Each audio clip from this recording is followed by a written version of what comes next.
आपको छांव में रखा, खुद जलता रहा धूप में। आपने तो खुद देखा होगा एक फरिश्ता अपने पिता के रूप में। नमस्कार दोस्तों, स्वागत है आप सभी का हमारे YouTube चैनल प्रियंका ज्ञान गंगा में। प्रिय दर्शकों, आज की हमारी कहानी है जैसी करनी वैसी भरनी। सातिर बहू ने ससुर पर झूठे इल्जाम लगाकर बेटे से पिटवा के रोड पर फिकवा दिया। तब ससुर ने भी किया सुपरहिट कारनामा। प्रिय दर्शकों, इस कहानी को पूरे अंत तक सुनिएगा। इस कहानी का एंडिंग सुनकर आप आश्चर्यचकित हो जाएंगे। तो चलिए शुरू करते हैं आज की कहानी। आज रात के लगभग 10 बजे नारायण दास जी अपने गाड़ी से लंबा सफर करते हुए प्रयागराज पहुंच गए थे। तभी उन्हें हाईवे पर आते जाते गाड़ी मोटर के बीच एक आदमी घायल अवस्था में दिखाई देता है, जो कि कराह रहा था। उन्होंने तत्काल गाड़ी रुकवाई और फुर्ती के साथ उस आदमी के पास पहुंच गए। देखा तो वह आदमी लहूलुहान रोड पर पड़ा हुआ था। हाथ, पैर, सर, चेहरे, कमर, पीठ, हर जगह चोट के निशान थे। जगह जगह चमड़ी फट गई थी, उसमें से रक्तस्राव हो रहा था। वे जल्दी से अपने साथी ड्राइवर से कहकर उसे गाड़ी में डलवाकर अस्पताल के तरफ रवाना होते हैं। नारायण दास जी उस व्यक्ति से कुछ पूछ भी नहीं सकते थे, क्योंकि वह अभी कुछ बोलने की हालत में नहीं था। बस चिल्लाए जा रहा था। आंखों में चोट लगी थी तो आंखें सूज गई थी और हल्की हल्की बंद हो गई थी। गाड़ी अपने रफ्तार से हॉस्पिटल की तरफ बढ़ रही थी। दरअसल नारायण दास जी सीनियर इंस्पेक्टर थे। अभी कुछ ही दिनों बाद वाराणसी से प्रयागराज उनका तबादला हुआ था, तो वे यहीं आ रहे थे। प्रयागराज से उनकी बहुत सी यादें जुड़ी हुई थी। उन्होंने अपनी पढ़ाई प्रयागराज से ही पूरी की थी और यहाँ उनका एक बहुत ही परम मित्र सुदामा प्रसाद जी थे, जिनके घर वे अक्सर पढ़ाई के दौरान आते जाते रहते थे। वे आज भी अपने मित्र के ही घर रुकने वाले थे। वह वहां जाते ही कि यह सब हो गया। खैर, अब गाड़ी हॉस्पिटल के पास पहुंच गई। उस व्यक्ति को स्ट्रेचर पर लिटाकर अंदर लाया गया। तभी अचानक उन्होंने उस व्यक्ति को गौर से देखा। तो यह क्या? यह तो उन्हीं के परम मित्र सुदामा प्रसाद जी थे। यह देखकर तो वे हैरान रह गए। सोचा कि शायद वर्षों बाद उन्हें भ्रम हो रहा है, लेकिन और करीब से ठीक से देखने पर वे सकते में आ गए। यह तो उन्हीं के परम मित्र सुदामा प्रसाद जी थे। एक सरकारी अध्यापक की ऐसी दुर्दशा कैसे? उन्हें तो समझ में नहीं आ रहा था कि यह कैसे हो गया। उन्हें तो जल्दीबाजी लगी थी कि कब वे होश में आएं, कब ठीक हों, कि उनसे पूछा जाए कि यह सब कैसे हुआ। खैर, इलाज किया गया। जब उनकी हालत सुधरी तो नारायण दास जी अपने परम मित्र सुदामा प्रसाद जी के हाथों को अपने हाथ में पकड़कर बोले, सुदामा, पहचाना मुझे? तभी सुदामा प्रसाद जी ने कहा, तुम तो नारायण हो ना? तुम्हें नहीं पहचानूंगा? अरे, अखबारों में तुम्हारे कारनामों के खबरें पढ़ता जो रहता हूँ। मेरे दोस्त, तुम्हारा धन्यवाद, तुमने मुझे नया जीवन दिया है। अरे नहीं सुदामा, ऐसे क्यों कहते हो? अच्छा ये बताओ कि आखिर तुम्हारी ये हालत किसने की और यह सब कैसे हुआ? तुम्हें किसने मारा पीटा? नारायण दास की बात सुनकर उनके परम दोस्त सुदामा प्रसाद जी रोने लगे और अपनी सारी आपबीती बताने लगे कि मेरी पत्नी का स्वर्गवास हुए अभी 1 ही साल हुआ था कि उनके जाने के बाद अकेलापन मुझे सताने लगा। घर मुझे काटने को दौड़ता और अभी 6 महीने पहले ही मैंने अपने बेटे उदय की शादी की थी। मैं खुश था कि चलो बहू के आने से इस घर में रौनक आ गई। बहू को अपनी बेटी की तरह मानूंगा, उसे ढेर सारी खुशियां दूंगा, नाती पोते होंगे, घर खुशियों से भर जाएगा। फिर सालनी घर की बहू बनकर आई। कभी उसे किसी भी चीज के लिए नहीं रोका टोका। वह कभी भी आए जाए, कुछ भी पहने, कुछ भी खाए, लेकिन मैं कभी किसी चीज के लिए उसे नहीं रोकता था। वह हमेशा अपनी मनमर्जी करती रहती थी। मुझे उससे कोई मतलब नहीं होता था। मेरा बेटा उदय सुबह ऑफिस के लिए निकल जाता और शाम को देर रात तक घर लौटता और मैं भी रिटायर होकर घर पर बैठा था। आगे सुदामा प्रसाद जी ने कहा, लगभग 1 महीने तक सब ठीक चलता रहा, लेकिन धीरे धीरे मेरी बहू शालिनी के व्यवहार में चिड़चिड़ापन आने लगा। वह मुझ पर ज्यादा ध्यान नहीं देती थी, मुझे खाना पानी नहीं पूछती थी, ना तो मुझसे अच्छे से बात करती थी। पर इससे भी मुझे कोई फर्क नहीं पड़ता, क्योंकि आजकल के बच्चे बूढ़े लोगों से ज्यादा मतलब ही कहाँ रखते हैं। लेकिन वह पूरा दिन फोन पर बतियाती रहती थी। मुझे अच्छा ना लगता। मैंने एक दिन उससे ऐसे ही पूछ लिया, शालिनी बेटा किसका फोन आया है? वह बोली, मेरे पापा से बात कर रही हूँ। तब मुझे याद आया कि मेरा मोबाइल फोन भी पानी में गिरकर खराब हो गया है। मैंने उसे रिपेयरिंग के लिए दिया है। तो समधी जी से बात किए बहुत दिन हो गया, तो मैंने अपने बहू से कहा, मुझे भी बात करवाओ, मैं भी समधी जी से बात कर लूंगा। बाबूजी, मेरे पापा के पास अभी समय नहीं है, कहकर शालिनी बहू ने फोन रख दिया। फिर भी मैंने बुरा नहीं माना। ऐसे ही दिन बीतते रहे। धीरे धीरे शालिनी बहू बाजार जाने आने लगी। आए दिन बाजार चली जाती और सुबह से शाम तक मेरे बेटे उदय के आने से 1 घंटा पहले ही घर वापस लौट आती। एक दिन मैंने उससे बोला, बेटी शालिनी, बाजार से सामान मैं तुम्हें लाकर दूंगा। वैसे भी मैं सारा दिन खाली ही तो बैठा रहता हूँ। बहू ने कहा, नहीं बाबूजी, मुझे कोई दिक्कत नहीं, मैं खुद ले आऊंगी, आप चिंता मत कीजिए, आराम से घर पर बैठिए। कभी बहू ने मुझसे ऊंची आवाज में बात नहीं की थी, लेकिन मुझे सुबह से शाम तक उसका घर से बाहर रहना बिल्कुल अच्छा नहीं लगता था।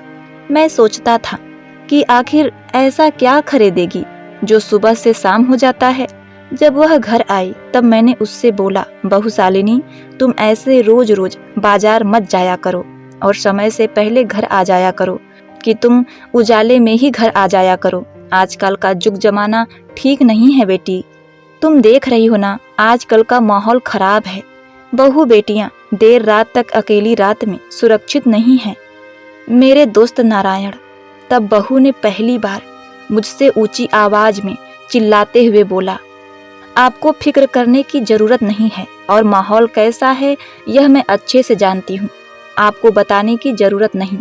चैन सुकून से खाना पीना मिल रहा है, उसी में खुश रहिए, मेरी जिंदगी में दखल डालने की जरूरत नहीं। यह कहकर वह तमतमाते हुए कमरे में चली गई।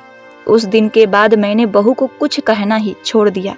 मैंने अपने बेटे उदय को बताना चाहा, पर यह सोचकर चुप रह गया कि बहू बेटे की अभी नई नई शादी हुई है, कहीं उनके जोड़े पर कोई गलत असर ना पड़े, दोनों के रिश्ते खराब ना हों, उनके रिश्ते टूटे ना। दोस्त, यह सोचकर मैं खुद ही बहू की तहकीकात करना शुरू कर दिया। एक दिन बहू फिर से बाजार जा रही थी। मैंने उसका पीछा करना शुरू किया। मैंने देखा कि शालिनी बहू एक लड़के के साथ कार में बैठकर चली जा रही है, और शाम को भी वह लड़का उसे वापस छोड़ने भी आता है। मित्र, यह दौर लगभग 1 महीने तक ऐसे ही चलता रहा। मैं सब समझ रहा था, लेकिन जो मैं देख रहा था वह मेरे बेटे उदय के साथ बहुत गलत हो रहा था। लेकिन उसी दिन मैंने अपने बहू शालिनी से तेज आवाज में बोला, बहू, यह लड़का कौन है? किसके साथ तुम जाती हो? क्या जरूरत है तुम्हें ऐसे अनजाने लड़के के साथ आने जाने की? मैं तुम्हें शरीफ समझता था बहू, लेकिन तुम, अगर आज के बाद वह लड़का तुम्हारे आसपास दिखा या तुम उससे मिली, तो मैं उदय को सब कुछ बता दूंगा। यह सुनते ही शालिनी बहू मेरे पैरों में गिर पड़ी और गिड़गिड़ाने लगी, बाबूजी, मुझे माफ कर दीजिए, आगे से कभी ऐसा नहीं करूंगी, मैं कहीं नहीं जाऊंगी, पर आप उदय को कुछ मत बताइएगा प्लीज। मैंने उसे माफ कर दिया। मैंने सोचा कि वह सुधर गई, अब वह मुझे प्यार से बोलती, वह मेरी देखभाल भी करने लगी, समय पर मुझे खाना देती, मुझे दवाइयाँ देती, प्यार से बात करती, बाबूजी बाबूजी करती रहती थी। मैंने सोचा कि अब वह सही हो गई है, अब वह सुधर गई है। लेकिन एक दिन मैंने अपने बहू से कहा कि बहू, मैं शाम तक आऊँगा, मंदिर में आज भजन कीर्तन हो रहा है और वहाँ पर भंडारा भी है, और मैं शाम को वहीं पर खा पी कर आऊँगा, तुम घर में आराम से रहना। यह कहकर मैं मंदिर चला गया। लेकिन मुझे रास्ते में याद आया कि अरे, मैंने हारमोनियम लेना तो भूल ही गया। दरअसल मेरी स्वर्गवासी पत्नी मीरा को गाने बजाने का बहुत शौक था। एक हारमोनियम उसे उपहार में दिया था, तो भजन कीर्तन वालों ने उस हारमोनियम की मांग की थी, तो मैं उसे अपने साथ लेकर आने का वादा किया था। मैं वापस घर लौटने लगा। घर आकर मैंने देखा कि घर के बाहर वही कार खड़ी थी जिसमें मेरी बहू किसी लड़के के साथ बैठकर आती जाती थी। मैं दबे पांव जैसे ही अंदर गया तो देखा तो मेरे पैरों तले जमीन खिसक गई। शालिनी बहू उस लड़के के साथ आपत्तिजनक स्थिति में थी और दोनों बेशर्मी कर रहे थे। मैं यह देखकर उस पर जोर से चिल्लाया। शालिनी बहू और वह लड़का मुझे देखते ही दोनों हक्का बक्का रह गए और वह अजनबी लड़का जल्दी जल्दी कपड़े पहनकर बाहर निकलकर भागा। मैंने सोचा कि आज बेटे उदय को सब कुछ बता दूंगा और मैं बाहर बैठकर अपने बेटे उदय के आने का इंतजार करने लगा। तभी 10 मिनट बाद उदय तमतमाते हुए मेरे पास आया और मुझसे तमतमाकर बोला, बाबूजी, मुझे आपसे यह उम्मीद नहीं थी। कैसी सोच है आपकी? आप अपने बेटी जैसी बहू के साथ ऐसी हरकतें करेंगे? शर्म नहीं आती आपको? आपको अपना बाप कहते हुए मुझे शर्म आ रही है। वह आपको पिताजी पिताजी कहती थी, आपको पापा कहकर संबोधित करती थी, लेकिन आप ही ने अपने बहू के ऊपर गंदी नीयत डाली। मेरी पत्नी शालिनी ने मुझे सब कुछ बता दिया है। तभी उदय की पत्नी शालिनी रोते हुए आई और उदय से लिपट कर रोते हुए बोली, उदय, आज बाबूजी ने मेरे साथ जबरदस्ती की। यह कहकर वह जोर जोर से रोने लगी। यह सुनते ही उदय गुस्से से लाल पीला हो गया और बिना मेरी बात सुने ही मुझ पर टूट पड़ा। लात, घूंसों और डंडों से मुझे खूब मारा और मारते मारते मुझे घर से धक्का देकर बाहर निकाला और घसीटकर गाड़ी में डालकर और मुझे हाईवे पर छोड़कर चला गया। मैं रोता, गिड़गिड़ाता और कहता रह गया, बेटा मेरी बात तो सुन ले, बेटा मेरी बात सुन। लेकिन उसने कुछ नहीं सुना। कहते कहते सुदामा प्रसाद दहाड़े मार कर रोने लगे और नारायण दास जी ने उन्हें चुप कराया और हिम्मत दिलाई, उनके जख्मों पर दवाई लगाई और उन्हें अपने साथ होटल में ले गए और वहां पर खाना खिलाकर दोनों सो गए। अगले दिन सुदामा प्रसाद की तबीयत ठीक लग रही थी, तो दोनों फिर से शालिनी बहू की तहकीकात करने लगे। शालिनी बहू लड़कों के साथ बाहों में बाहें डाले झूम रही थी और उन्होंने शालिनी बहू की वीडियो और कुछ तस्वीर लिए जिसमें वह लड़कों के साथ थी और उन फोटो को इकट्ठा करके नारायण दास जी उदय के ऑफिस पहुंचे और उसे दिखाया। यह देखकर उदय बोला, मैं क्यों भरोसा करूं आप पर, आप जाइए यहाँ से। तभी नारायण प्रसाद जी बोले, बेटा उदय, मुझे तुमसे कोई लालच नहीं, वह लड़की चरित्रहीन है। उदय ने कहा, मुझे आपसे पूछने की जरूरत नहीं कि कौन कैसा है, जाइए यहाँ से।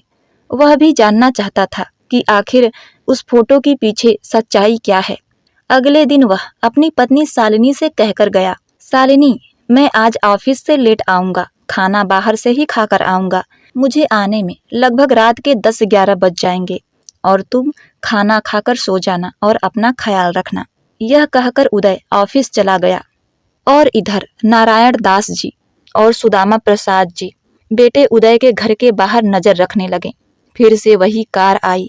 उन्होंने उदय को फोन किया कि आओ अपने घर आकर देखो, जो तुम देखोगे ना, तुम्हारी आंखें खुली की खुली रह जाएंगी।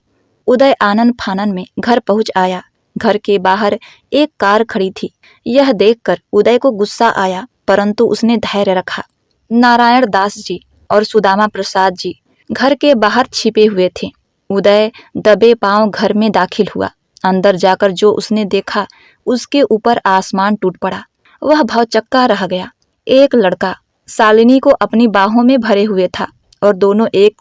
यह देखकर उदय ने शालिनी का हाथ पकड़कर उसके बालों को खींचकर जोरदार थप्पड़ उसके गाल पर जड़ दिया और धक्का देकर उसे नीचे गिरा दिया।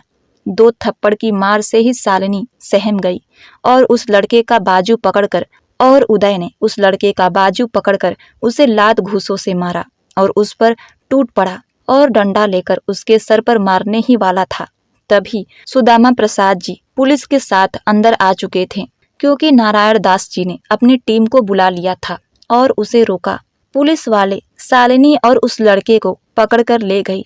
उदय अपने बाबूजी को देखने लगा और उसकी आंखों में आंसू भर आए। अपने बाबूजी के पैरों में गिरकर रोने लगा। बाबूजी, मुझे माफ कर दो, मैंने आप पर भरोसा नहीं किया, मुझसे बहुत बड़ा पाप हो गया। मैंने अपने बाबूजी पर हाथ उठाया। यह कहते हुए वह दीवार पर अपना सर पटकने लगा। तभी सुदामा प्रसाद जी ने उसे उठाया और कहा, बेटे, तू अपना सिर क्यों फोड़ रहा है? जिसने जैसा किया है उसे वैसी सजा मिलेगी। तू बस कर बेटा, बस कर, तेरी कोई गलती नहीं थी। बस कर बेटा, बस कर, तेरी बस इतनी गलती थी कि तूने मेरे बातों का यकीन नहीं किया।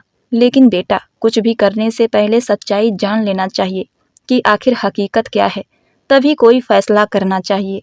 यह कहते हुए दोनों बाप बेटे लिपट कर रोने लगे। तभी नारायण प्रसाद जी ने कहा, अरे भाई, सब कुछ ठीक हो गया ना? मैं इतने सालों बाद तुम लोगों के घर आया हूँ। अभी तो भाभी जी भी नहीं हैं कि जो मेरा सेवा सत्कार करती। कम से कम तुम लोग मुझे एक कप चाय तो पिला दो। यह सुनकर वह गमगीन माहौल थोड़ा सा खुशनुमा हो गया और इस तरह एक बेटे और बाप के बीच जो लकीर खिंच गई थी वह अब भर चुकी थी। प्रिय दोस्तों, यह कहानी आपको कैसी लगी कमेंट बॉक्स में ज़रूर लिखिएगा और हाँ, हमारे वीडियो को एक लाइक ज़रूर कर दीजिएगा। आपका यह छोटा सा प्रयास हमारे लिए बहुत महत्व रखता है। प्रिय दोस्तों, आपका जीवन सदा मंगलमय रहे, इसी कामना के साथ आपसे विदा लेती हूँ। मिलती हूँ नेक्स्ट वीडियो में। तब तक के लिए नमस्कार।